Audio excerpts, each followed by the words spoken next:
Welcome back. This is chapter 3 of Creep on June and the next episode in our Grimwood Tales.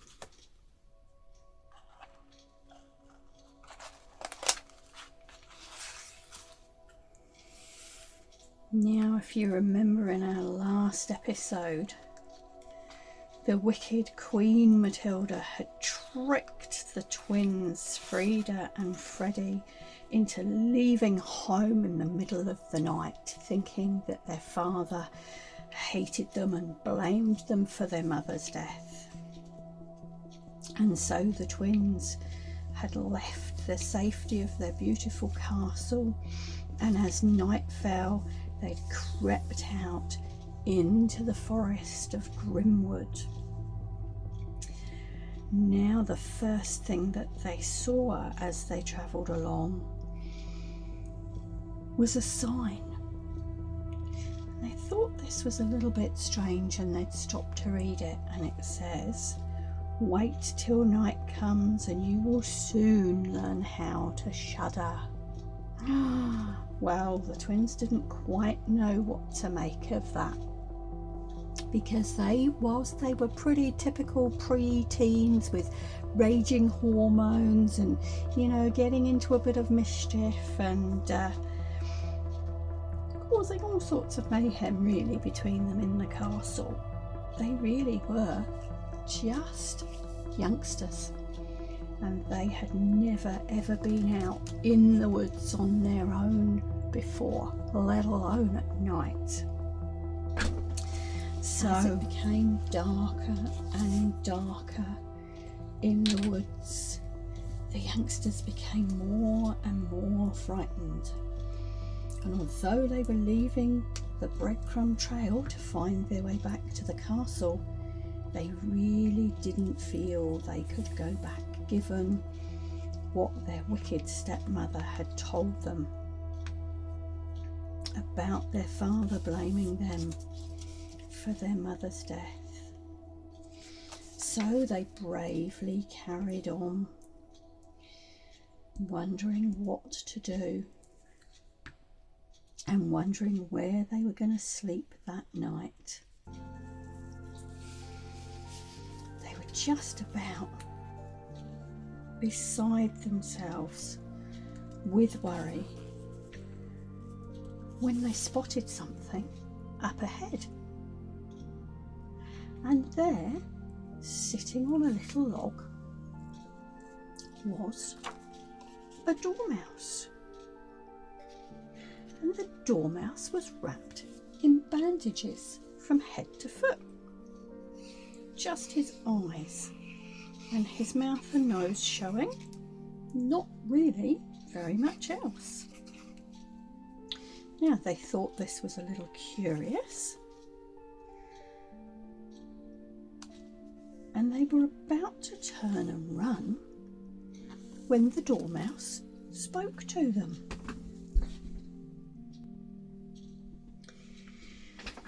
Now, Dormouse didn't really seem too surprised to see the children there, and he introduced himself as Dudley. And he seemed pretty friendly. He realised that Frida and Freddie were absolutely scared to death, had no idea where they were, what they were doing, or where they were going to sleep. And Dudley, as I said, seemed like a kind little fellow, and he took the children back to his burrow for the night. It was warm and dry, and the children soon relaxed in the warmth of Dudley's burrow, and Dudley, who turned out to be quite a good conversationalist, put them at ease, chatting away and telling them all about his life in the forest.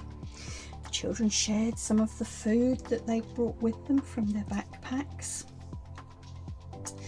And eventually, Frida, who was the slightly more courageous of the two twins, got up the courage to ask Dudley the one burning question that they both have, and that was, why did he wear all these bandages?